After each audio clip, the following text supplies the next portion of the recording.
consolida a nossa convicção de que há uma histórica inversão de prioridades no país. Basta, para sermos didáticos, já que falamos em educação, citar os números apresentados pelo Daniel, dando conta de que estamos investindo 28 bilhões para a organização do país, a fim de que possa receber jogos da Copa do Mundo. E se investíssemos esse valor, poderíamos colocar na escola crianças e adolescentes de 4 a 17 anos, todos os brasileiros nessa faixa etária, se nós aplicássemos 28 bilhões. Um pouco menos. Mas nós estamos aí, o governo está investindo 28 bilhões e com 25 bilhões estaríamos colocando essas crianças e adolescentes nas escolas do país. Portanto, o diagnóstico tem que ser rigorosamente pessimista e certamente isto que vimos aqui, há um diagnóstico pessimista e não se trata de ser governo ou oposição, até porque nós estamos preparando um plano para o próximo governo, basicamente, né? E a população é que vai decidir quem será governo e quem será oposição nas eleições do próximo ano. Portanto, aqui não há nenhum confronto entre governistas e oposicionistas, pelo menos é o que nós imaginamos, não deva existir esse confronto. O que há aqui é um confronto entre metas ambiciosas e possibilidades. Esse confronto é real, né? A ambição briga com a possibilidade.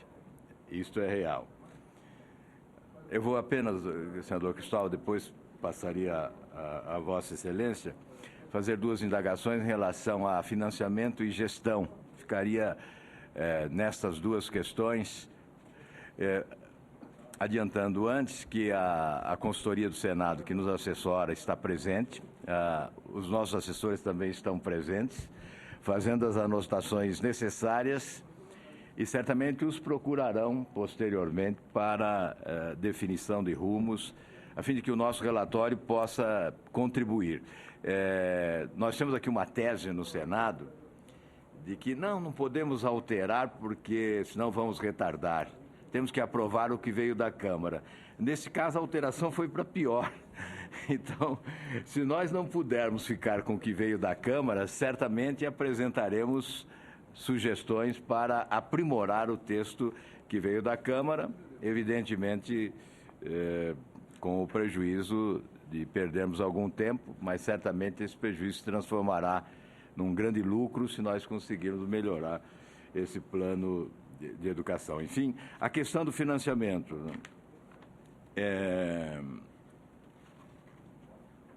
Nas duas comissões, na CAI e na CCJ, nós estabelecemos aí a polêmica. O investimento público em educação não deve se restringir ao setor público. É o que deve se restringir ao setor público, é o que preconiza o texto que veio da Câmara. E há alterações no Senado. Aqui ficou claro, né? Nós ouvimos aqui, isso ficou evidenciado, que o dinheiro público deve ser aplicado na escola pública. Mas, de qualquer maneira, a indagação, em um contexto em que crescem as parcerias com o setor privado, em todos os campos, implantação de programas como ProUni, Pronatec, Ciências Sem Fronteiras, o papel de creches e escolas de atendimento educacional conveniadas com o poder público, faria sentido excluir da Meta 20 todas essas iniciativas? É uma indagação. O setor público sozinho teria condições objetivas de absorver os milhões de crianças, adolescentes e jovens que constituem o público-alvo de etapas e modalidades da educação, que precisam expandir consideravelmente sua cobertura com qualidade no atendimento, creche, educação profissional, ensino superior, educação especial. E, finalmente, depois, senador Cristóvão, até o momento não há sinalização de nenhuma autoridade, seja da política, seja da academia, do governo ou da oposição, da sociedade, enfim, nenhuma sinalização apontando com clareza as fontes orçamentárias que poderiam viabilizar os 10% do PIB preconizados na meta 20 para a consecução das demais metas propostas no plano.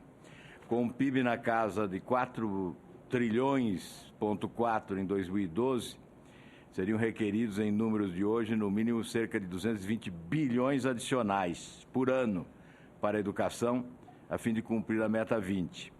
A destinação dos royalties do petróleo para o setor, consubstanciada na Lei 12.858, foi uma importante bandeira dos educadores.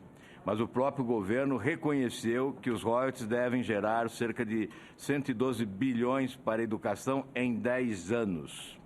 Nesse contexto, nós perguntamos, considerando a carga tributária nacional que já chega a quase 37% do PIB, de onde poderiam ser tirados mais recursos para incrementar o investimento público em educação?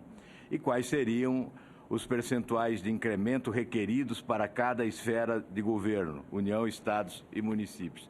E, evidentemente, eu acoplaria a esta indagação a questão que considero também essencial, que é o da gestão.